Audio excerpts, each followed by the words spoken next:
స్తోత్రం కలుగునుగాక. మీరందరూ గుర్తుంచుకోవాలి,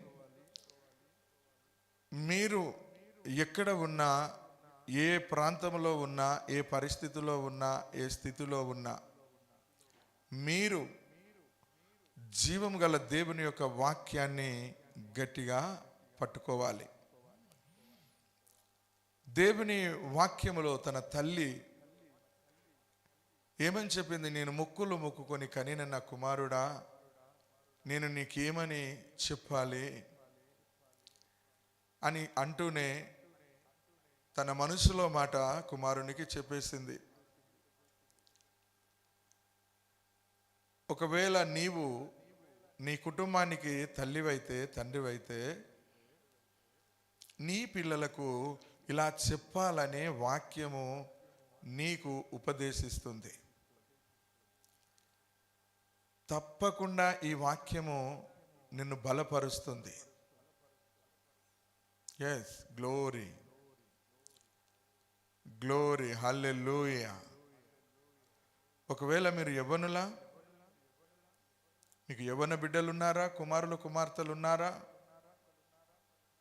వారు తప్పకుండా ఈ వాక్యం వినేటట్టు మీరు చేయండి.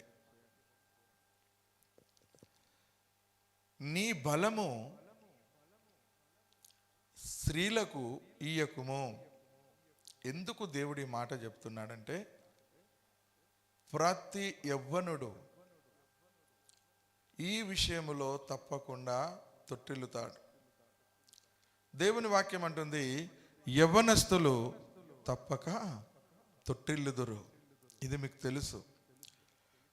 మీకు ముందే ఇన్విటేషన్ కార్డు ఇచ్చినట్టు దేవుడు ఆ వాక్యాన్ని ముందే రాసి ఉంచాడు. ఏమని? యవ్వనులు తప్పక తొట్టిల్లుతారు అని చెప్తున్నప్పటికీ కూడా అటు తల్లిదండ్రులు కానీ, ఇటు యవ్వనులు కానీ ఎవరు కూడా పట్టించుకోవటం లేదు ఈ వాక్యాన్ని. తొట్టిల్లుతారని తెలిసి కూడా మీరు వారికి పూర్తి స్వేచ్ఛనిచ్చేస్తూ ఉన్నారు. అవునా కాదా? మీరు ఆలోచించండి. వారు తొట్టిల్లడానికి కారణం అనేకములున్నాయి. వాటిని వారి దరిదాపులకు రాకుండా చేయవలసిన ధర్మం, బాధ్యత తల్లిదండ్రులుగా మనకున్నది. దేవుని వాక్యం ఉంటుంది, యవనస్తులు దేని చేత తమ నడతను శుద్ధిపరచుకొందురు? యవనస్తులు దేని చేత తమ నడతను శుద్ధిపరచుకొందురు అంటే వాక్యము చేతనే కదా అని ఉంది. అంటే వీరు తొట్టిల్లకుండా ఉండాలి అంటే, యవనస్తులు తొట్టిల్లకుండా ఉండాలి అంటే దేవుని యొక్క వాక్యము వారి హృదయములో ఉండాలి. దేవుని వాక్యాన్ని వారి హృదయములో నింపాలి, ఫుల్ఫిల్ చేయాలి. తరచుగా మీరు యవనస్తుల కూడికలకు మీ పిల్లలను పంపించండి. మంచి బైబుల్ ట్రైనింగ్కు మీ పిల్లలను పంపించండి. లేదా మంచి కూటములకు మీ పిల్లలను పంపించండి.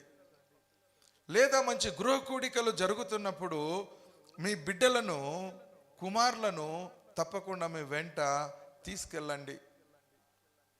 ఎందుకు? వాళ్లకు వాక్యం కావాలి. నువ్వేం చేసినా వాళ్ళను రక్షించలేవు. అపవాది గద్ద దన్నుకపోయినట్టు వాళ్ళను తన్నుకపోయే పరిస్థితి ఉంటుంది. వాడు అసలే ఎవరిని మృంగుదునా అని గర్జించు సింహం వల్లే చూస్తూ ఉన్నాడు. మృంగడం అంటే చనిపోవడం కావచ్చు, లేదా సత్యం నుండి తప్పించడం కావచ్చు, లేదా వాడిని భ్రష్టుని చేయడం కావచ్చు, ఇంకేదైనా కావచ్చు.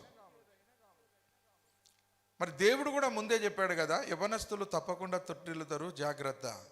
వాళ్ళు తొట్టిల్లకుండా ఉండాలంటే యవ్వనులు తమ నడతను వాక్యం ద్వారానే శుద్ధీకరించుకుంటారు కనుక, వాళ్ళ క్యారెక్టర్ను వాక్యం ద్వారా సరిచేసుకుంటారు కనుక తప్పకుండా మీరు వారికి దేవుని యొక్క వాక్యం అందేటట్టు మీరు చేయండి.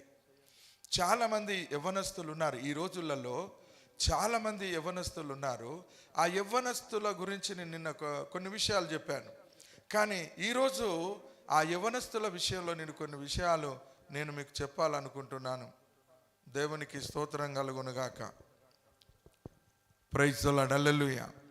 ఇంకా కొన్ని విషయాలు నేను మీ ముందుకు తీసుకురాబోతూ ఉన్నాను. యవ్వనస్తులు తప్పక తొట్టిల్లుతారు.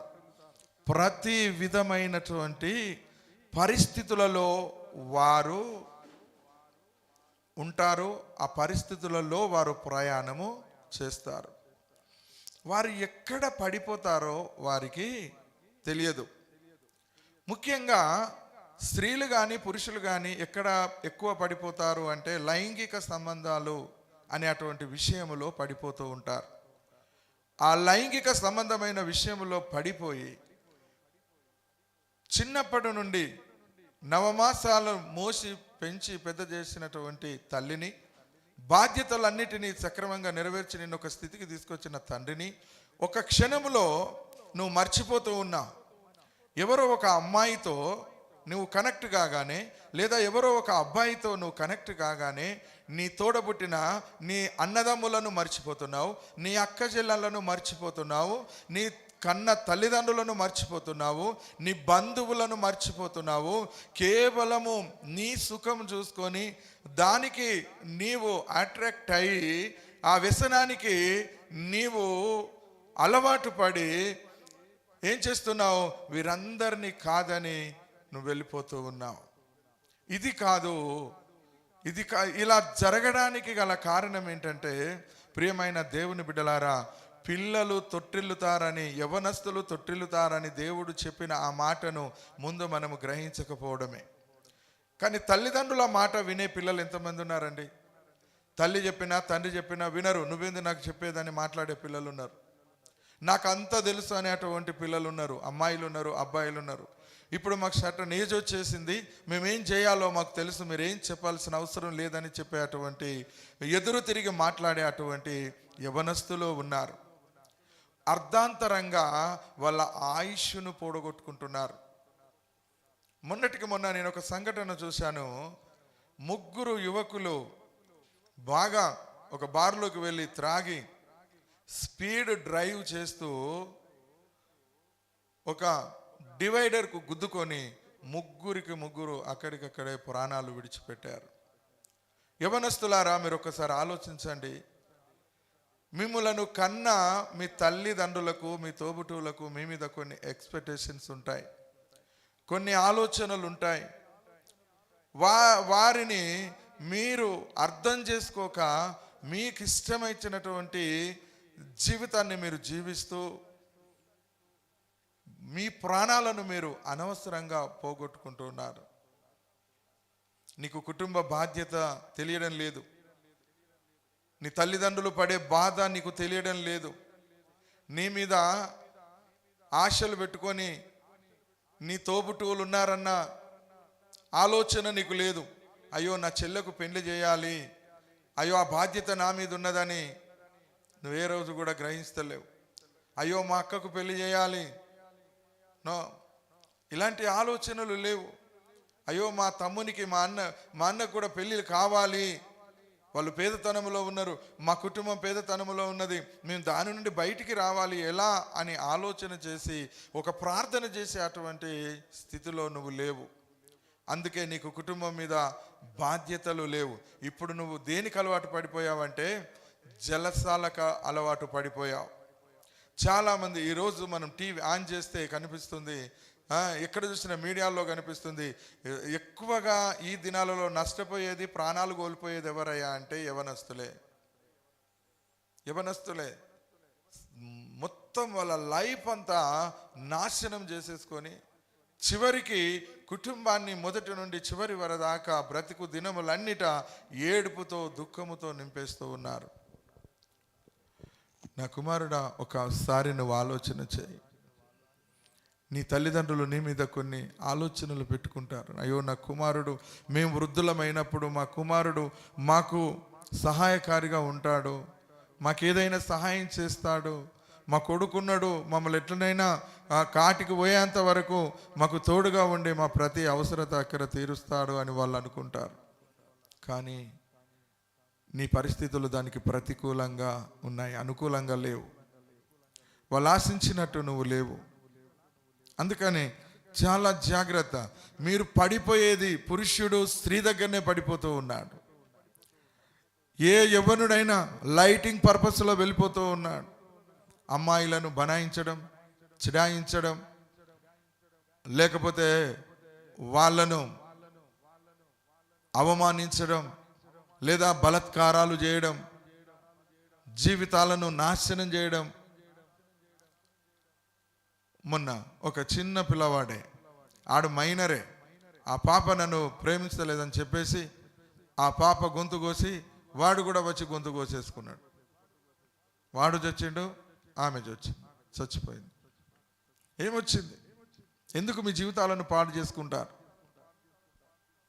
త్రాగుడుకు బానిస అయిపోయి కన్న తల్లిదండ్రుల దగ్గర నుండి మీరు ఆస్తులు వంచుకొని పోతున్నారు, ధనం ఎత్తుకొని పోతున్నారు, ఇంట్లోకి వెళ్ళి వెండి బంగారాలు ఎత్తుకొని పోతున్నారు. కన్న తల్లిదండ్రులను కనీసం ప్రేమతో చూసేటువంటి పాపాన లేదు. కుక్కలు ఉన్నట్టు లైఫ్ అలా చేసుకొని ఒక కుక్కలాగా నువ్వు జీవిస్తూ ఉన్నావు. ఎవ్వరు మెచ్చని లైఫ్ నువ్వు జీవిస్తున్నావు. ఎందుకు నీకు ఆ బ్రతుకు? ఎవ్వరికి ఉపయోగపడని జన్మ ఎందుకు? తినుటకు త్రాగుటకేనా? ఈ యొక్క పాడుబడ్డ శరీరం కోసం, పనికి మాలిన శరీరాన్ని సుఖపెట్టుట కోసం, ఈ సుఖభోగాల నిమిత్తమేనా నువ్వు ప్రయాసపడేది? దేవునికి స్తోత్రం. ప్రతి యవ్వనుడు యవ్వనస్తురాలు గుర్తుపెట్టుకోవాలి బిడ్డ, నిన్ను కన్ని పెంచినటువంటి ఆ ప్రేమ ఏనాడు నువ్వు పోగొట్టుకోకు. నీ జన్మతః ఈ లోకాన్ని నువ్వు విడిచిపెట్టేంత వరకు ఆ కృతజ్ఞత భావాన్ని విడిచిపెట్టకు. సృష్టిలోనే లేని నిన్ను, శూన్యంలోనే లేని నిన్ను సృష్టిలోకి తీసుకొని వచ్చి నీ ప్రతి అవసరతలో వారుండి నీకు చేసిన మేలు నువ్వు మర్చిపోకు. ఎవరో ఒకరిని భ్రమసి వానితో నా లైఫ్ బాగుంటుందని నీకు నువ్వే సెట్ చేసుకుంటే, నీ తల్లిదండ్రులు పనికి మాలిన వారని, నీ సహోదరులు ఏం చేయలేని వారని అనుకొని నీకు ఇష్టమైనోన్ని కన్నవారి గుండెల మీద దాన్ని నీకు ఇష్టమైనోని దగ్గరికి వెళ్ళి పెళ్లి చేసుకుంటున్నావు. తప్పేం కాదు.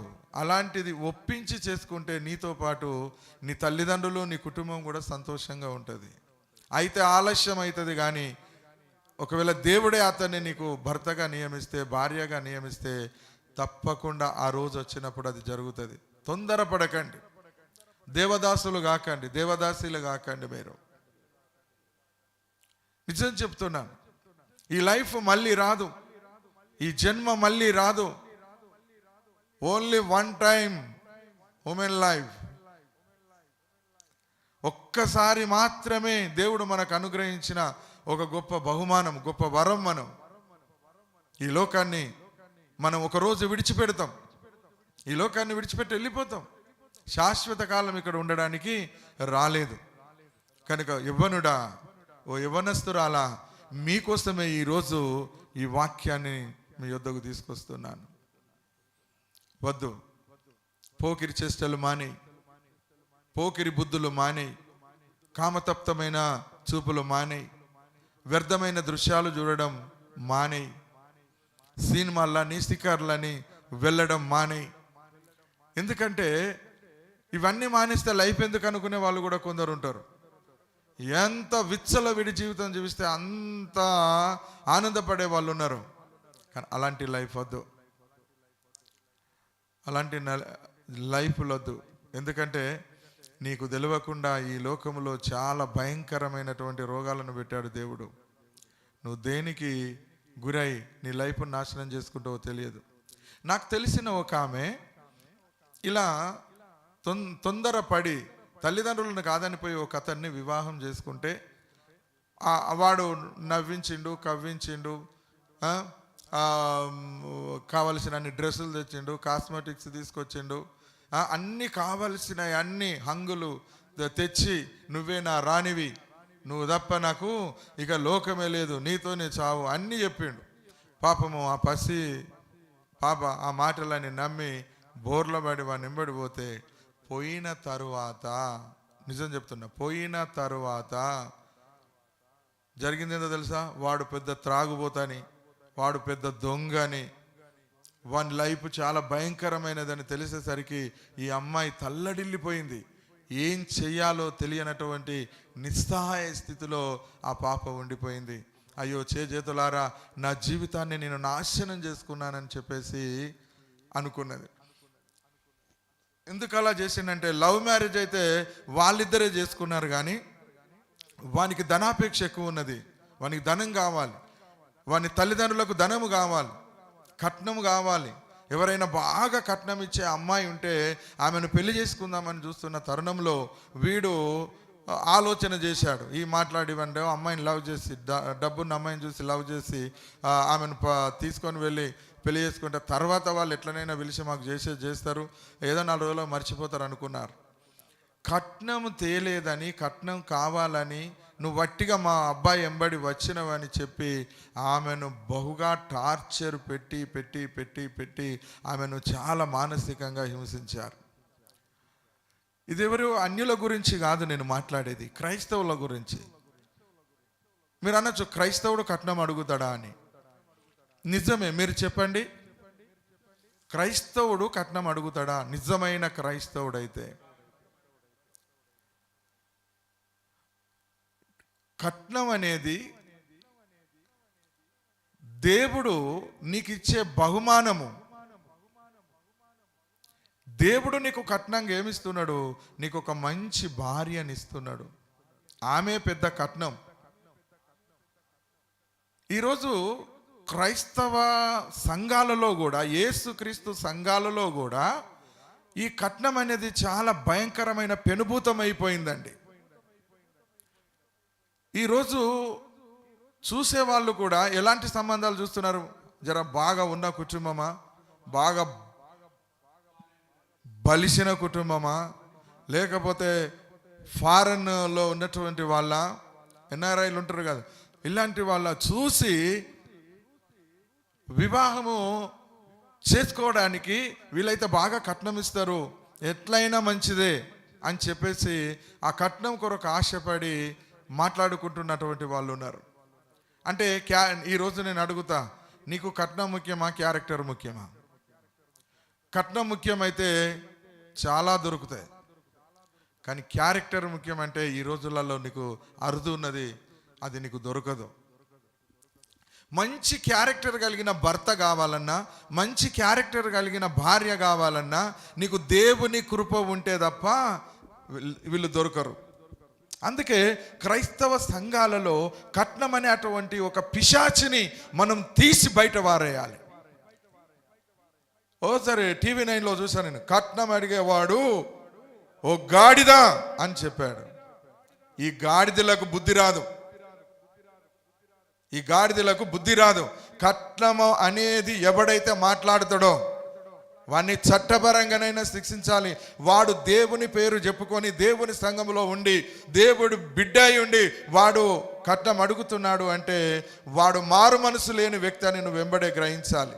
వాడు దైవ భక్తి లాభ సాధనం అనుకొని వచ్చినాడు. వాడు మంచి క్యారెక్టర్ కలిగిన ఒక మంచి అమ్మాయిని చూద్దామని కాదు, క్యాష్ ఎవడు ఎక్కువ ఇస్తాడో వాని బిడ్డను చేసుకుందామని చెప్పేసి వచ్చాడు. అమ్మాయిని లైన్లో పడేసి పెళ్లి చేసుకుందామని. నేను చాలా చూశాను బిడ్డలారా. నేను చెప్తున్న ప్రతి మాట యథార్థం. కట్టుకథలు కల్పితాలు చెప్పే కాలం ఇది, కల్పన కథలు చెప్పే కాలం వచ్చింది, చెప్తారు. కానీ నేను చెప్పుచున్నది మాత్రము జరిగింది, భూమి మీద జరిగింది, జరుగుతున్నది, మన కళ్ళ ముందు జరుగుతున్నదే నేను మీకు చెప్తున్నాను. ఏదో కొత్తదేం లేదు, మీరు నిత్యం చూస్తున్నదే, నిత్యం వింటున్నదే నేను చెప్తూ ఉన్నాను. ఏమండి, కట్నం అనేది అది ఒక పిశాచి. అది కుటుంబాలను నాశనం చేస్తుంది. మంచి అమ్మాయిలను కిరసనాయిలు పోసి చంపినటువంటి వాళ్ళు ఉన్నారు, అత్తలు ఉన్నారు, మామలు ఉన్నారు, భర్తలు ఉన్నారు. కట్నం కోసం ఒకనికి 10 కోట్ల రూపాయలు కట్నం ఇచ్చి ఎన్ఆర్ఐకి ఇచ్చి పంపిస్తే, మీరు ఆ మధ్యలో టీవీలో చూస్తుంటారు, ఆ దేశం వెళ్ళిపోయిన తర్వాత, అమెరికా వెళ్ళిపోయిన తర్వాత ఒక 1 ఇయర్ తిరగక ముందే అమ్మాయి గొంతు కోసేసాడు వాడు అక్కడనే.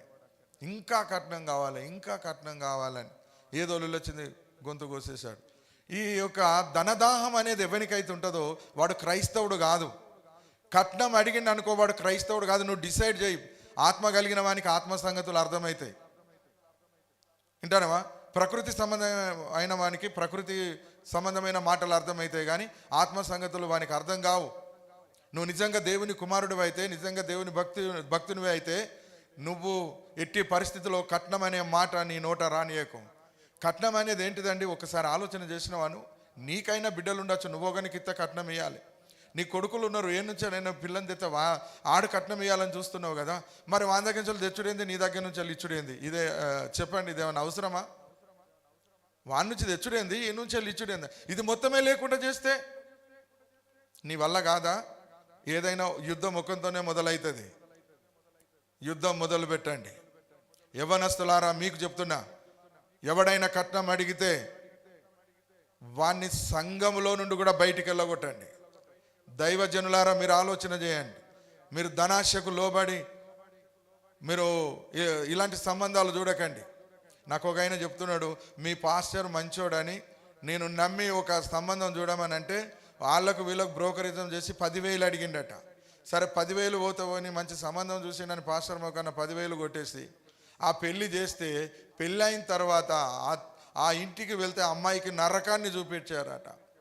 అందుకే ప్రియమైన బిడ్డలారా, మీరు మ్యారేజ్ బ్యూరోల వెంట వెళ్ళకండి. ఆ బీరోలు అయిపోతున్నాయి అవన్నీ. ఆ డబ్బు కోసమే వాళ్ళు పెట్టారు. వాడు వీడు సంబంధం చూసుడు ఏందండి? నువ్వు పుట్టినప్పుడే నీ కొరకు దేవుడు భర్తను పుట్టించాడు. నువ్వు పుట్టినప్పుడే నీ కొరకు భార్యను పుట్టించాడు. మీకు మంచి మనసు ఉంటే, నిజమైన దేవుని పిల్లలు మీరు అయితే, క్రీస్తు యేసు కలిగి ఉన్న మనసు మీరు కలిగి ఉంటే, కట్నం అనే మాటను మీరు సంపూర్ణంగా తీసేయండి. వరకట్నం దురాచారం. వరకట్నం అనేది ఒక పిశాచం. అలాంటి వారెవరైతే ఉన్నారో వారిని మీరు రిజెక్ట్ చేయండి. నాకు ఒక అమ్మాయి చెప్పింది, అయ్యా నేను పెళ్ళంటూ చేసుకుంటే కట్నం అనే మాట ఎవరైతే అనరో అతన్ని మాత్రమే నేను వివాహం చేసుకుంటాను, లేకపోతే దేవుని పేరిట ఇలాగే ఉండిపోయి దేవుని సేవ చేస్తానంది. ఇలాంటి ఒక నిశ్చయితలో మీరు ఉండండి. ఈరోజు ఆడపిల్లలకు పెళ్ళిళ్ళు కాకపోవడానికి కారణం ఏంటండి? మీలాంటి వాళ్ళు చేయబట్టే వాళ్ళకు పెళ్ళిళ్ళు అవుతలేవు. డబ్బు ఒకరికంటే ఒకరు ఎక్కువ ఇచ్చి, ఒకడు భూములు ఇస్తానంటాడు, ఒకడు జాగాలు ఇస్తానంటాడు, ఒకడు బంగ్లాలు ఇస్తానంటాడు, ఒకడు ప్లేట్స్ ఇస్తానంటాడు, ఒకడు వెండి బంగారాలు ఇస్తానంటాడు. నీకు కావాలంటే ఏదైనా బండి పెడతా, కారు పెడతా, బైక్ ఏదైనా ఇస్తానంటాడు. ఇన్ని ఆశలు చూపి నీ బిడ్డనానికి ఇవ్వడం అవసరమా? ఇన్ని కట్నాలు ఇచ్చి ఇవ్వడం అవసరమా? వాడేం పెట్టి సాదుతాడు, మరి ఆడేం చేసి నీ బిడ్డను సాదుతాడు? అన్ని నువ్వే ఇస్తే. నువ్వెంత కష్టపడితే నువ్వు డబ్బు సంపాదించగలుగుతావు. 6 కాలం కష్టపడి సంపాదించి, రెక్కలు ముక్కలు చేసుకొని సంపాదించి, తినక ఉపవాసాల నుండి సంపాదించి నువ్వు ఒక అమ్మాయికి కట్నం ఇచ్చి పెళ్లి చేస్తే వాడు ఖచ్చితంగా మంచిగా చూసుకుంటాడని నీ గ్యారంటీ ఏంది? అందుకే నేను అంటున్నా, మీ పిల్లలను బాగా చదివించండి. మీ పిల్లలే ఉద్యోగాలు చేయాలి. ఒకవేళ చేసుకున్న భర్త వాడు ఒకవేళ మూర్ఖుడైతే, వాడు అనుమానం పెట్టేటోడైతే, వెంటనే వాడి నుండి వేరైపోయి నీ కాళ్ళ మీద నువ్వు నిలబడి బ్రతికే అంత స్టడీ నువ్వు చేయాలి. ఒకవేళ పెళ్ళైన తర్వాత నీ భర్త చనిపోతే నీ పిల్లలను, నీ ఇంటిని పోషించుకోవడానికి ఒక ఉద్యోగం చేసేంత చదువు నీలో ఉండాలి. ఎప్పుడు నువ్వు పురుషుని మీద ఆధారపడద్దు కుమారి. యవ్వన బిడ్డ, నువ్వు పురుషుని మీద ఆధారపడద్దు. నీ కాళ్ళ మీద నువ్వు నిలబడాలి. పెళ్ళికి తొందర ఏమి లేదు. దేవుడు ఎప్పుడు నీ పెళ్ళిని డిసైడ్ చేశాడో ఆ రోజు వచ్చిన రోజే నీకు పెళ్ళి అవుతుంది. అంతవరదాకా నువ్వెన్ని వేషాలు వేసినా నీకు మ్యారేజ్ కాదు. ఇక్కడ చూసి అక్కడ చూసి తిరిగి చెప్పులు అరగగొట్టుకోకు. దేవుడు చూడండి, మొట్టమొదట నీకు భయం ఎందుకమ్మా? మొట్టమొదట దేవుడు ఆదామును చేశాడు. ఆదాము కొరకు అవ్వను తయారు చేసి తీసుకొచ్చాడు. మరి నీ కొరకు నీ భర్తను తీసుకురాడా? యవ్వన బిడ్డ, నీ కొరకు నీకు భార్యను తీసుకురాడా? తీసుకొస్తాడు. కానీ ఇక్కడ మీరు చేయాల్సింది ఏంటంటే, ఈ వరకట్నం అనే దాన్ని మీరు తీసేయండి. ఈ డబ్బు భలే జబ్బు. మీకు ఈ కట్నం అనేది కూడా ఒక జబ్బే. అది తీసేయకపోతే అది మనిషిని నిలువెల్ల దహనం చేస్తుంది, నాశనం చేస్తుంది.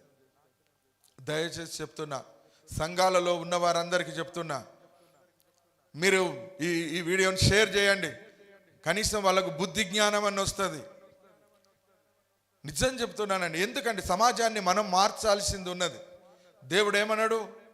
మీరు దైవములనియు మీరు సర్వోన్నతుని కుమారులనియు నేను సెలవిచ్చానన్నాడు. మీరు దైవాలండి, దేవుళ్ళలాగా మీరు దేవతల్లాగా ఉండాలి, దేవుళ్ళలాగా ఉండాలి, కనికరించేవారై ఉండాలి, కృప చూపేవారై ఉండాలి, కరుణించేవారై ఉండాలి, దీవించేవారై ఉండాలి, ఆశీర్వదించేవారై ఉండాలి.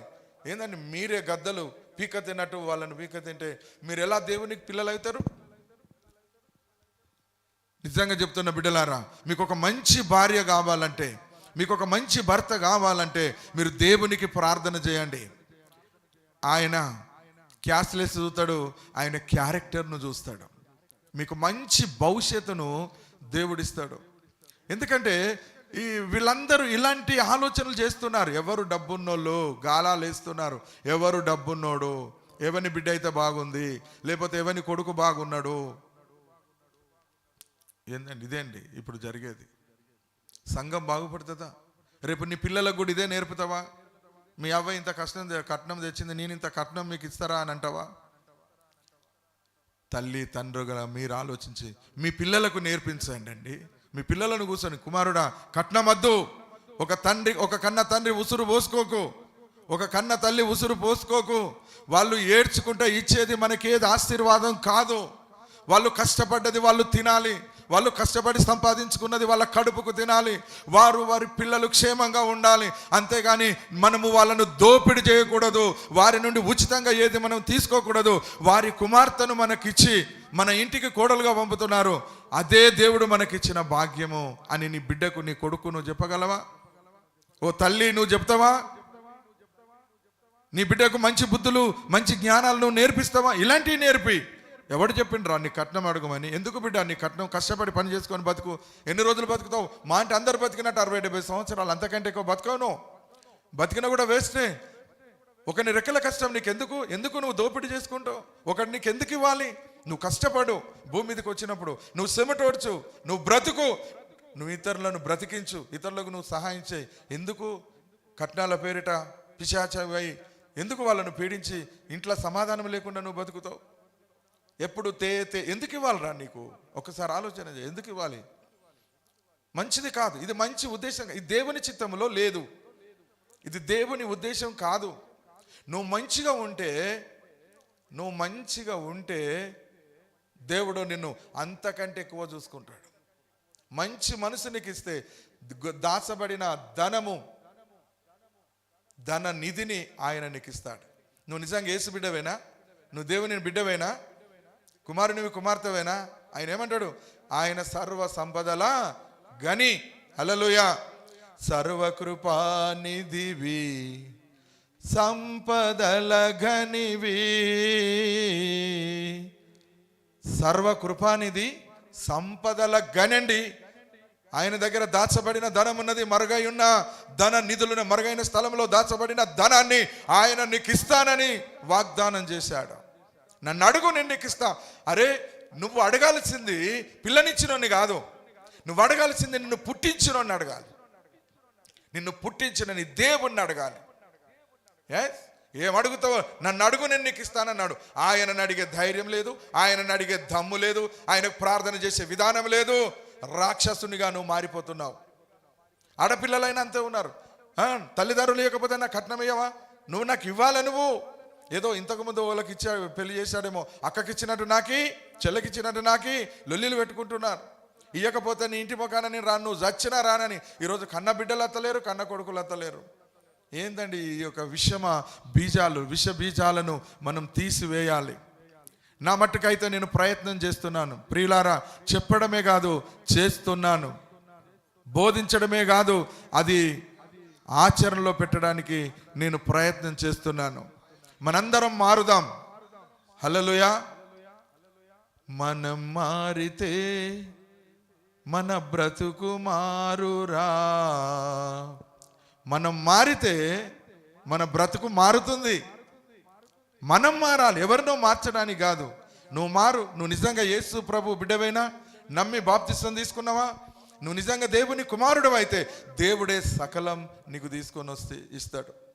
ఎందుకు ఈ మాట చెప్తున్నానంటే ఇక్కడనే ప్రతి కుటుంబాలు నాశనం అయిపోతున్నాయి. ధనం ధనం ధనం, ధనం మూలం జగత్కు మూలం ధనం. నీకు ధనం కావాలా, దైవం కావాలా అని పొరపాటున నువ్వు అడిగితే నాకు ధనమే కావాలి, దైవం వద్దు అనేవాళ్ళు ఉన్నారు. కొందరు తెలివిగా నాకు 2 కావాలనే వాళ్ళు ఉన్నారు. అరే నీకు అమ్మాయి కావాలి, నాకు కట్నం కావాలంటే నాకు 2 కావాలనేటోడు ఉన్నాడు. మీ అవ్వ అట్లా నేర్పింది, నీ తల్లి అట్లా నేర్పింది, నీ తండ్రి అట్లా నేర్పిండు నీకు. ఆ బోధలన్నిటిని విని ఆ వంశాచారాల చొప్పున నీవు అదే మాదిరిగా నడవాలనుకుంటున్నావు. నా కుమారుడా, నీతోనే నీ ఇంటి వాళ్ళు మారాలి, నీతోనే నీ సమాజం మారాలి. నువ్వు ఒక విప్లవాన్ని తీసుకొని రావాలి. దీని మీద ఒక యుద్ధమే నువ్వు ప్రకటించాలి. అందుకే యవనస్తులారా, మీరు నిలబడండి. దేవునికి స్తోత్రం. దేవుని పక్షాన మీరు నిలబడండి. దేవుడు ఏది మీకు కొదువా చేయడు. చాలామంది యవన బిడ్డలలో గోసలు నేను చూస్తున్నా, బాధలు నేను చూస్తున్నా, ఆ ఇంటి కష్టాలను నేను చూస్తున్నా. అలా దుఃఖానికి మనం కారణం కావద్దు. మనం శాపగ్రస్తులమైతాం. వద్దు, ఒకరి సంతోషాన్ని మనం దోచుకుపోవద్దు. మనిషి అనేవాడు భూమి మీద 4 కాలాలు నవ్వుతూ సంతోషంగా బ్రతకాలి. ఇప్పుడు చూడండి, సామెతలు 7వ అధ్యాయములో దేవుని యొక్క వాక్యం సెలవిస్తూ ఉంది. యవ్వనుల మధ్యను, 7వ అధ్యాయం 7వ వచనం, యవ్వనుల మధ్యను బుద్ధి లేని పడుచువాడొకడు నాకు కనబడెను. హల్లెలూయా. బుద్ధి లేని పడుచువాడొకడు యవ్వనుల మధ్య కనిపించాడట. ఈరోజు యవ్వనులకు చాలా మందికి బుద్ధి లేదు, చాలా మందికి జ్ఞానం లేదు, చాలా మందికి తెలివి లేదు, చాలా మందికి మంచి ప్రవర్తన, మంచి పోకడ అనేది లేదు. బుద్ధి లేదని చెబుతున్నది దేవుని వాక్యం. బుద్ధి లేని పడుచువాడు ఒకడు. చాలా మంది యవనస్తులు ఉన్నారు.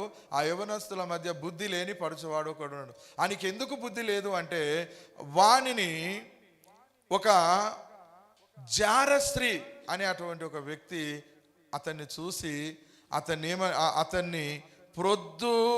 సంధ్యవేళ ప్రొద్దుగుంకిన తర్వాత చిమ్మ చీకటి గల రాత్రి వేళ వాడు జారస్త్రీ సందు దగ్గర ఉన్న వీధిలో తిరుగుచుండెను, దాని ఇంటి మార్గమున నడుచుచుండెను. వీడెక్కడికి పోయిండండి? అది జారస్త్రీ, అది చెడిపోయిన స్త్రీ, అది వేశ్య. ఆ స్త్రీ భయంకరమైనటువంటి జీవితం ఉన్నటువంటి స్త్రీ కనుక దేవునికి స్తోత్రం, హల్లెలూయా. వీడు దాని దగ్గరికి వెళ్ళి దాని ఇంటి దగ్గర అటు ఇటు తిరుగుతున్నాడు, ఆ సందులలో తిరుగుతూ ఉన్నాడు. అది ఎప్పుడు నన్ను పిలుస్తుందా, ఎప్పుడు నన్ను చూస్తుందా? మీకు తెలుసు కదా, వేశ్య సంబంధించినటువంటి గృహాలు ఉంటాయి. ఆ గృహాల మార్గం గుండా కొందరు వెళుతూ ఉంటారు. అటు వెళ్ళకూడదు, అది మంచి మార్గం కాదు, కానీ వెళుతారు. వెళ్ళి ఆ బుద్ధినవాడు ఎవడన్నా వెళ్తాడు? అటు వెళ్ళడు. ఎప్పుడైనా తల్లి, నువ్వు ఇలాంటి వేశ్యల దగ్గరికి పోకురా, నీ జీవితం నాశనం అవుతుంది, నీ బలం స్త్రీలకు ఇయ్యకురా, నీ జీవితం నాశనం అవుతుంది అని చెప్పి నువ్వు వాడిని గద్దించినవా? వాడిని ధైర్యపరిచినవా? అలాంటి బుద్ధులు జ్ఞానాలు నువ్వు నేర్పినవా? ఒక తల్లిగా నీ బాధ్యత నిర్వర్తించినవా నువ్వు? నేను చెప్తే తింటాడా వాడు అని అంటున్నావా? అలా అంటున్నావా? అంటే నువ్వు వినే స్టేజ్ దాటిపోయిందన్న ఆలోచన నువ్వు ఇప్పుడు తెలియజేస్తున్నావు. బుద్ధి లేని పడుచువాడు ఒకడు. ఆయనకి ఎందుకు బుద్ధి లేదని లేఖనం అంటున్నదంటే, వాడు పోకూడని చోటికి వెళ్ళాడు, వాడు నిలబడని చోట నిలబడుతున్నాడు, వాడు తిరగకూడని చోట తిరుగుతూ ఉన్నాడు. దేవునికి స్తోత్రం. ఎందుకు అక్కడ అటు ఇటు తిరుగుతున్నాడు? అది ప్రొద్దు సంధ్యావేళ, సాయంకాలం వేళ, ప్రొద్దు గుంకిన తర్వాత, చిమ్మ చీకటి అయిన తర్వాత, ఆ రాత్రి వేళ వాడు అక్కడ ఉండాల్సినటువంటి అవసరం ఏముంది చెప్పండి? ఆ యవనస్తురాడు ఎందుకుంటున్నాడు? వాడు యవ్వనుడు, వాడు యవ్వన కాలమంది ఉన్నాడు, వానికి నేత్రాశలు ఉన్నాయి, వానికి శరీరాశలు ఉన్నాయి, వానికి వాంఛలు ఉన్నాయి, వానికి కోరికలు ఉన్నాయి, వాడు కామతప్తుడై ఉన్నాడు, వాడు చెడిపోయిన స్వభావం కలిగి ఉన్నాడు. వాడు ఏదైతే చేయాలనుకుంటున్నాడో దానికోసము వాడు ప్రయత్నము చేస్తూ ఉన్నాడు. ఆడ ఆ సందు దగ్గర ఇటు అటు తన ఇంటి మార్గము నందు నడుచుచుండెను, అటు ఇటు వాడు తిరుగుచున్నాడు. దేవునికి స్తోత్రం. రౌండ్ అప్ చేస్తూ ఉన్నాడు. ఎవరున్నారు, ఎవరు వస్తున్నారు, ఎవరు పోతున్నారు అని. అదేం చేసింది ఆ స్త్రీ? వాడు జారశ్రీ సందు దగ్గర ఉన్న వీధిలో తిరుగుచుండెను, దాని ఇంటి మార్గమున నడుచుచుండెను. అంతటా కథ మొదలైంది. అంతటా వేషం వేసుకొనిన కపటము గల స్త్రీ ఒకతే వానిని ఎదుర్కొనవచ్చెను. ఇక్కడనే లైఫ్ ఉడ్గాయి, ఇక్కడనే ఎగిరిపోతుంది లైఫ్ అంతా. ఏం చేసింది? వేషం వేసుకొని కపటము గల ఒక స్త్రీ, అది వేశ్య కాదు, వేశ్య అనే వేషం వేసుకున్నది కపటముతో. ఎందుకు? దానికి ఏదో కావాలి, దాని అవసరత తీరాలి కనుక ఆమె వేశ్యలాగా తయారై వచ్చింది. వేశ్యలాగా కొందరు తయారైతే వేశ్యలలాగా తయారవుతారు. ఒక సంసారి అంటే ఒక సంసారం చేసే స్త్రీ చాలా గౌరవంగా మర్యాదగా ఉంటుంది. అదే వేశ్య లైఫ్ జీవించే స్త్రీ ఇతరులకు ఆకర్షణీయంగా తయారవుతుంది. ఎందుకు? తనను చూసి లైక్ చేయాలి, తనను చూసి మెచ్చాలి. అందుకోసము ఎలాంటి బట్టలు కట్టుకుంటే వాడు నా వైపు చూస్తాడు, ఎలాంటి వస్త్రధారణ ఉంటే నా వైపు చూస్తాడు, నా ముఖం ఎలా ఉండాలి, ఫేషియల్ చేయించుకోవాలి, అందంగా తయారు కావాలి, ఆభరణాలు ధరించాలి. అలా వేషం వేసుకొని వచ్చే వాళ్ళు చాలామంది ఉన్నారు. చాలామంది యవనస్తులే. ఈరోజు నేను చెప్తున్న బిడ్డలారా, నాకు బాధాకరమైన విషయం ఏంటంటే, మీరు నా బిడ్డలుగా అనుకొని చెప్తున్నా, నేను చాలామందిని సిటీలో చూశాను, హైదరాబాద్లో అక్కడక్కడ చదువు పేరిట వెళ్ళిన వారిని చూశాను. వారందరూ తమ దేహములను పడుపు వృత్తికి ఇచ్చేసుకున్నారు, వ్యభిచారం చేసేస్తున్నారు. డబ్బు కోసం, వాళ్ళకు డబ్బు కావాలి, వాళ్ళ జలసాల కోసం, డబ్బు కోసం అలవాటు పడిపోయి మంచి జీవితాన్ని నాశనం చేసుకుంటున్నారు. చివరికి చేసేది లేక కొంతమంది చివరికి సూసైడ్ చేసుకొని చనిపోతున్న వాళ్ళని కూడా నేను చూశాను. ఇలాంటి దౌర్భాగ్య స్థితిలోకి మీరు వెళ్ళకండి. నీకు డబ్బు కావాలంటే యేసయ్య తప్పకుండా నీకు ఇస్తాడు. ఉద్యోగం కావాలంటే యేసయ్య నీకు, ఉద్యోగం కోసం ఎవరికో ఒకరికి నువ్వు లొంగిపోని అవసరం లేదు. లంచాలు పెట్టి ఉద్యోగాలు కొనవలసిన అవసరం లేదు. ఒక విషయం నేను మీకు చెప్పనా, ఒకవేళ ఉద్యోగాన్ని నువ్వు కోరుకుంటున్నావు అని అంటే జీవితాంతం నీ లైఫ్ అక్కడ కుదబెడుతున్నావు, తాకట్టు పెడుతున్నావు అని అర్థం. నీకు విషయం తెలుసా? నీ బ్రతికినంత కాలం వాడిచ్చే జీతం కొరకు నీవు రోజుకు 12 గంటలు లేదా 8 గంటలు, సంవత్సరానికి 365 రోజులు నువ్వు వానికి పని చేయాలి. నీ భార్యతో, నీ బిడ్డతో నువ్వు సంతోషంగా ఉండలేవు, నీ కుటుంబంతో, నీ పిల్లలతో సంతోషంగా ఉండలేవు, నువ్వు సంతోషంగా గడపలేవు. నీకు మెంటల్ టెన్షన్ ఎక్కువైపోతుంది, ఆఫీసు వారికి ఎక్కువైపోతుంది, ఆఫీసులో వారికి ఎక్కువైపోతుంది. అంటే పేరుకు వీళ్ళను పెళ్లి చేసుకుంటావే కానీ నువ్వు ఉండేదంతా ఆఫీసులోనే నీ లైఫ్ అంతా ఖర్చు చేసేస్తావు. ఈ ధనికులు ఉద్యోగాల పేరిట నీ లైఫ్ను హరించి వేస్తున్నారు. నువ్వు ఎన్ఆర్ఐన ఒకటే, నువ్వు ఏ దేశంలో ఉన్నా ఒకటి గదే పని చేయాలి. ఇక్కడ ఈ దేశంలో ఉండి కూడా, నీ ఇంటి వద్ద ఉండి కూడా నువ్వు నౌకరు చేస్తూ నీ పిల్లలను చూసుకుంటూ ఉండాలి తప్ప వారికి ఏ మాత్రమును ఇవాళ నేను సంతోషంగా నేను 4 ఊళ్ళు వెళ్ళొస్తా, నలుగురి దగ్గరికి వెళ్ళొస్తా, నా వాళ్ళ దగ్గరికి వెళ్ళొస్తా అనే పరిస్థితులు ఈ రోజులలో లేవు. ఉద్యోగం అని ఎందుకు చేస్తారంటే, మీరు ఉద్యోగం పేరిట మీరు బానిసలైపోతున్నారు. ఆ ఉద్యోగం కోసం మీ లైఫ్ను వానికి తాకట్టు పెట్టేస్తున్నారు. వాడ నవ్వుడు, ఏడ్చుడు ఏముండవు. అంత వరకు చేయడం కోసం వర్క్ చేయాలి, టైం టు టైం, మానసికమైన ఒత్తిళ్ళు, ఇవే కదా మీరు కోరుకునేది. ఇదైతే నేను కోరుకోలేదు, నిజం చెప్తున్నా. అంటే మీరు ఉద్యోగాలు చేయొద్దు అని కాదు నా ఉద్దేశం. ఉద్యోగాల కొరకు లంచాలు పెట్టకండి. ఉద్యోగం సంపాదించుట కొరకు ఎవరికి మీ జీవితాలను తాకట్టు పెట్టకండి. మీ లైఫ్ను, మీ శరీరాలను అమ్ముకోకండి. మీ జీవితాలను వాని పాదాల కడ పెట్టకండి. మంచి బిజినెస్ చేయి, మంచి బిజినెస్ ప్రారంభించు. నీ ఇష్టానుసారంగా నువ్వు జీవించవచ్చు. నీ కుటుంబంతో, నీ ఇంటి వారితో నువ్వు ఉండవచ్చు. అదే స్వేచ్ఛగా నువ్వు కష్టం చేసుకో. పొద్దంతా నువ్వు కష్టం చేసుకుంటావు, సాయంత్రానికల్లా దర్జాగా నీ ఇంటిలో కాలు మీద కాలు వేసుకొని ఆరాంగా పడుకుంటావు, ఆరాంగా ఉంటావు, ఆరాంగా బాతకాయని కొట్టుకుంటుంటావు. దేవునికి స్తోత్రం. నీకు ఏది తక్కువ కాదు. ఎందుకంటే నీకు ఒక ధైర్యం ఉంటుంది, నీకు ఒక సంతోషం అనేది ఉంటుంది. ఎందుకు ఇవన్నీ చెప్తున్నానంటే, ఒకడు అన్నాడు, పిల్లగాడు ఉద్యోగం చేస్తాడండి, వానికి నెలకు 50,000 సాఫ్ట్వేర్ 50,000 జీతం. వాడు ఆయనకు. మరి అమ్మాయికి ఏమిస్తారండి మీరు అని అడుగుతుంది. నేను ఆ సంబంధం వద్దని చెప్పిన, ఆ సాఫ్ట్వేర్ సంబంధం వద్దు, ఆ రూపాల సంబంధం వద్దు. అమ్మ, ధనం నువ్వు సంపాదించుకోగలవు, మంచిగా చదువుకున్నావు, ధనం నువ్వు సంపాదించుకోగలవు, మంచి ఉద్యోగం ఏదైనా లేదా నీకు నచ్చిన బిజినెస్ ఏదైనా చేసుకొని నువ్వు బ్రతకగలవు. నువ్వు లక్షలు తీసుకుపోయి ఆడబెట్టుకొని కూర్చుండి తినే కంటే ఆ లక్షలు నీ దగ్గర పెట్టుకొని కూర్చుండి తిని, 10 లక్షలు అని కట్నం ఇచ్చే కంటే 10 లక్షలు బ్యాంకులు వేసుకో, వచ్చే వడ్డీతో బ్రతుకు. ఆ 10 లక్షలు బిజినెస్లో పెట్టు, లక్షాధికారి కోటేశ్వరరాలు అయిపో. ఇలా చెప్పాలండి దేవునికి స్తోత్రం. హల్లెలూయా. ఎందుకండి వాళ్ళ జీవితాలను వాళ్ళు నాశనం చేసుకుంటే మీరు చూస్తారు. మంచి మార్గములో వారిని నడిపిద్దాం. ఇక్కడ లేఖనం అంటుంది, వాడెక్కడ తిరుగుతున్నాడో తెలుసా? వాడెక్కడికి పోయిండు? ఒక వేశ్యావేషం వేసుకున్నటువంటి ఒక స్త్రీ దగ్గరికి వెళ్ళి వాడు అక్కడ తన లైఫ్ను గడపాలని చూస్తూ ఉన్నాడు. ఏమైపోయింది? వచ్చింది, వాడిని చేరదీసింది, వాడిని దగ్గరికి తీసుకున్నది. అది స్వేచ్ఛగా తిరిగేది, దానికి ఇరుకులు ఇబ్బందులు ఆటంకాలు ఏవి లేవు, దాని పాదములు దానింట నిలువవు.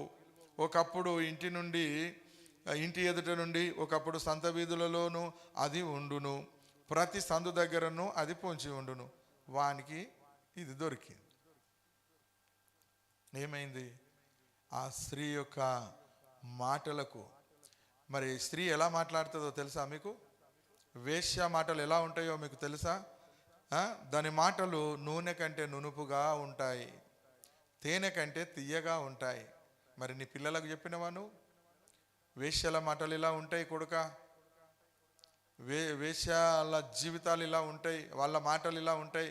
ఆ మాటలకు పడిపోకు నువ్వు, ఆ మాటలకు నువ్వు లొంగిపోకు. అలా ఉన్న చోటికి నువ్వు వెళ్ళకు, ఆ మార్గమున నువ్వు వెళ్ళకు, ఆ త్రోవలో నువ్వు వెళ్ళకు అని మరి ఇక్కడ ఆ కుమారుని తల్లి చెప్పినట్టు నీవు నీ పిల్లలకు చెప్పినవా? నువ్వు కూర్చున్నప్పుడు, నువ్వు లేచినప్పుడు, నువ్వు పడుకున్నప్పుడు, నువ్వు త్రోవన నడిచినప్పుడు నీ పిల్లలను ప్రక్కన కూర్చుండబెట్టుకొని మంచి ఉపదేశం నువ్వు చేసినవా? ఇవన్నీ మీరు ఆలోచన చేయండి. దేవునికి స్తోత్రం. హల్లెలూయా. ఆ మాటలకు ఈ యవనస్తుడు లోబడిపోయి చివరికి ఎలా అయిపోయాడు అనంటే, జారస్త్రీ అది ఎలా అతన్ని మార్చేసిందంటే, చివరికి 22వ వచనములో ఉంది, 21వ వచనములో లాలన మాటలు, అది తన అధికమైన లాలన మాటల చేత వాణ్ణి లోబర్చుకొనెను, తాను పలికిన ఇచ్చకపు మాటల చేత వానిని ఈడ్చుకొని పోయెను. వెంటనే పశువు వదకు పోవునట్లును, పరులచే జిక్కినవాడు సంఖ్యలలోకి పోవునట్లును, తనకు ప్రాణహానికరమైనదని ఎరుగక ఉరి యొద్దకే పక్షి త్వరపడినట్లును, వాని గుండెలు అంబు చీల్చు వరకు వాడు దాని వెంట పోయెను. హల్లెలూయా. చూడండి, ఎంత ఒక యవ్వనస్తుని జీవితం నిష్కారణంగా సర్వనాశనము అయిపోయింది. ఎలా పశువు వదకు పోయినట్టు వాడు దాని వెనుకబడిపోతూనే ఉన్నాడు. ఒక పక్షి ఉరి వద్దకు పరిగెత్తున్నట్లు, అది ప్రాణహాని అని తెలియక ఆ యొక్క ఉరి వద్దకు వెళ్ళి ఆహారం తీసుకుందామని వెళ్ళినట్లు, పక్షి వెళ్ళినట్లు వీడు దాని దగ్గరికే వెళుతూ ఉన్నాడు. కనుక అది గాయపరిచి పడద్రోసిన వారు అనేకులు. కనుక జారస్త్రీ మార్గముల తట్టు నీ మనసు తిరగనీయకుము, దారి తప్పి అది నడుచు త్రోవలోనికి పోకుము. ఓ యవ్వన బిడ్డలారా, చివరిగా నేను మీకు ఇస్తున్నటువంటి సందేశం ఇదే. బాగా వినండి మీరు. హల్లెలూయా. ఇలాంటి వాళ్ళ దగ్గరికి లేఖనం అంటూ ఉంది, నీవు జారస్త్రీ మార్గముల తట్టు నీ మనసు తొలగనీయకుము. అలాంటి స్త్రీ ఉన్నప్పుడు, అలాంటి స్త్రీ మాట్లాడే మాటలకు నీవు ఆకర్షితుడవు కాకు. వాళ్ళు తప్పకుండా నిన్ను ఆకర్షించుకుంటారు. వాళ్ళ అంద చందాలతో, వాళ్ళ హావభావాలతో వారు నిన్ను తప్పకుండా ఆకర్షించుకొని నీ జీవితాన్ని సర్వనాశనం వాళ్ళు చేసేస్తారు. నీ జీవితాన్ని మలినం చేసేస్తారు. నీ దగ్గర నుండి డబ్బు లాగేస్తారు, నీ దగ్గర నుండి వెండి బంగారాలు లాగేస్తారు, నీ దగ్గర నుండి భూములు జాగలు లాగేస్తారు, నీ దగ్గర నుండి నీకున్నదంతా ఇల్లు పొల్లు అన్నీ అమ్మేసి చివరికి బికారివై రోడ్ల పొంట తిరిగే పరిస్థితి నీకు వచ్చేదాకా అది నిన్ను ఈడ్చుకొని పోతుంది మరణములోనికి. మరణములోనికి అది నిన్ను ఈడ్చుకొని పోతుంది. దాని ఇల్లు పాతాళమునకు పోయే మార్గము. అది మరణశాలలకు నిన్ను దించి అది నిన్ను సంపూర్ణంగా సర్వనాశనం చేసేటువంటి స్థితి దాని మార్గము అని నువ్వు తెలుసుకోవాలి. ఈరోజు తనకు ప్రాణహానికరమైనదని ఎరగక పక్షి ఎలాగైతే పరిగెత్తుచున్నదో ఉరి వద్దకే నువ్వు దాని వెంట పరిగెత్తుతావు. ప్రతి ఒక్కడు చూడండి, ప్రతి ఒక్క యవనస్తురాలు కానీ ప్రతి ఒక్క యవనుడు కానీ ఇగో ఇక్కడ ఇదే విధమైన ఆకర్షణ. ఇద్దరిది ఒకటే తలంపు, ఇద్దరిది ఒకటే ఉద్దేశం. ఏం చేయాలి? ఆకర్షింపబడాలి, పాపం చేయాలి, లేకపోతే ఒకరి వెంట ఒకరు వెళ్ళాలి, ఒకరినొకరు వాడుకోవాలి. యూజ్ అండ్ త్రో, వాడుకొని వదిలేసే ఒక వస్తువులాగా అయిపోతూ ఉన్నది. చివరికి వాడు ఎక్కడికి వెళ్ళాలి, ఆమె ఎక్కడికి వెళ్ళాలి, ఏం కావాలి తెలియక జీవితాలను అర్ధాంతరంగా ముగించుకునే పరిస్థితులు ఉన్నాయి. హల్లెలూయా. కనుక నా కుమారులారా, చెవి యొగ్గిన మాట, నా నోటి మాటలను మీరు ఆలకించుడి. మీ అందరికి చెప్తున్నా, యవ్వన బిడ్డలందరికీ చెప్తున్నా, నా మాటలను మీరు ఆలకించుడి. ఇది పరిశుద్ధాత్మ దేవుడు నీతో చెప్తున్న మాట. నా కుమార్తెలారా, నా కుమారులారా, చెవి యొగ్గండి. సంఘములతో సమాజముతో ఆత్మ చెప్పుచున్న మాట, చెవి గలవాడు వినుగాక. ఈ మాటలను నువ్వు లక్ష్య పెట్టకపోతే, ఈ మాటలను నీవు నీ హృదయం అనే పలక మీద వ్రాసుకొనకపోతే నిష్కారణంగా పాతాళమునకు వెళ్ళే మార్గములో నువ్వు వెళ్తావు. చివరికి అదే పాతాళములో నీ జీవితం కొలాప్స్ అయిపోతుంది, నీ లైఫ్ కొలాప్స్ అయిపోతుంది. ఎవ్వరు నిన్ను రక్షించలేరు, ఎవ్వరు నిన్ను కాపాడలేరు, ఎవ్వరు నిన్ను విడిపించలేరు. ఎందుకు ఈ బ్రతుకు బ్రతికితిరా, ఎందుకు దీని వెంట నేను వస్తేరా, ఎందుకు వీని వెంట నేను వచ్చితిరా అని ఏడ్చి గగ్గోలు పెట్టి నెత్తి నోరు కొట్టుకొని గుండెలన్నీ బాదుకొని ఏడ్చిన నిన్ను అక్కడి నుంచి ఎవరు కనికరించరు, నిన్నెవరు కాపాడరు. ఎస్, ఎంత ఘోరమైన అవమానం అది. నీకు ఇది అవమానంగా తోచటం లేదు. అందుకే చెవియొగ్గి నా మాటలు విను. 25వ వచనం అంటున్నాడు, జారశ్రీ మార్గముల తట్టు నీ మనసు తొలగనీయకము.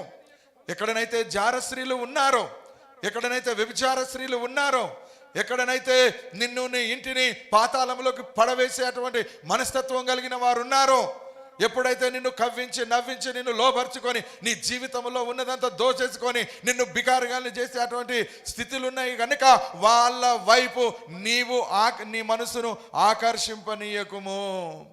నీ మనసును వారి తట్టు తొలగిపోనీయకుము. దారి తప్పి నడుచు త్రోవలలో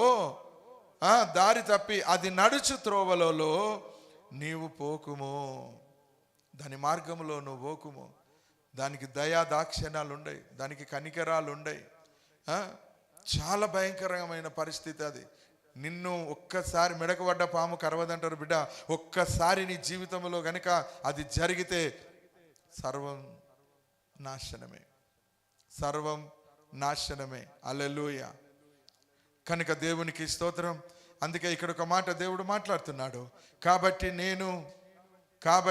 ఇక్కడ దేవుని యొక్క వాక్యం అంటుంది, యవ్వనుల మధ్యను బుద్ధి లేని పడుచువాడు ఒకడు నాకు కనబడెను. బుద్ధి లేని పడుచువాడు ఎక్కడికి వెళ్ళాడు? జార స్త్రీల దగ్గరికి వెళ్ళాడు. బుద్ధి లేని పడుచువాడు ఎక్కడికి వెళ్ళాడు? ఓ వేశ్యల సాంగత్యం చేశాడు. బుద్ధి లేని పడుచువాడు ఎక్కడికి వెళ్ళాడు?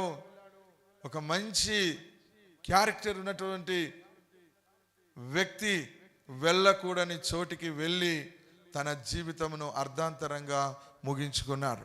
కనుక దయచేసి మీ అందరికీ చెప్తున్నా, ఓ ప్రియమైన దేవుని సంగమా, ప్రియమైన దేవుని బిడ్డలారా, మీకు ఇచ్చే కొసమెరుపిదే. ఏనాడు కూడా మీరు ఇలాంటి మార్గములో ప్రయాణము చేయకండి, వేశ్యల సాంగత్యము చేయకండి, ఎప్పుడు కూడా పరస్త్రీల సాంగత్యము చేయకండి. నువ్వు అలాంటి వాళ్ళు ఉన్న చోట అటు ఇటు నువ్వు తిరిగి దాని చేతిలో నువ్వు చిక్కకు. దాని లాలన మాటల చేత నీవు ఆకర్షింపబడకు. దాని మాటలు నూనె కంటే నునుపైనవి, దాని మాటలు తేనె కంటే తీయనివి. ఒక్కసారి నువ్వు అక్కడికి వెళితివా వెనుకకు తిరిగి రావు. ఇక వెనక వైపు చూడడానికి నీకేమీ మిగులదు. సమస్తమును పోగొట్టుకొని తన ఆస్తినంతా పోగొట్టుకొని ఒక యవనస్తుడు తండ్రి దగ్గర లొల్లి పెట్టుకొని, అల్లరి పెట్టుకొని, గొడవ పెట్టుకొని, తండ్రి దగ్గర నుండి తన అన్న దగ్గర నుండి ఆస్తి పంచుకొని పోయి జలసాలకు అలవాటు పడి వేశ్యల సాంగత్యం చేసి త్రాగుడుకు బానిసైపోయి ఉన్నదంతా పోగొట్టుకొని చివరికి చింపుల బట్టలు ధరించే స్థితికి వచ్చేసాడు. ఎంతో ఉన్నతమైన స్థితిలో ఉండి ఎంతో మంది పనివారం మధ్య ఉండవలసిన అతను చివరికి పందులుగాచే స్థితిలోకి వెళ్ళిపోయాడు. పందులగాచే స్థితి. తన ఫుడ్ ఏంటో తెలుసా?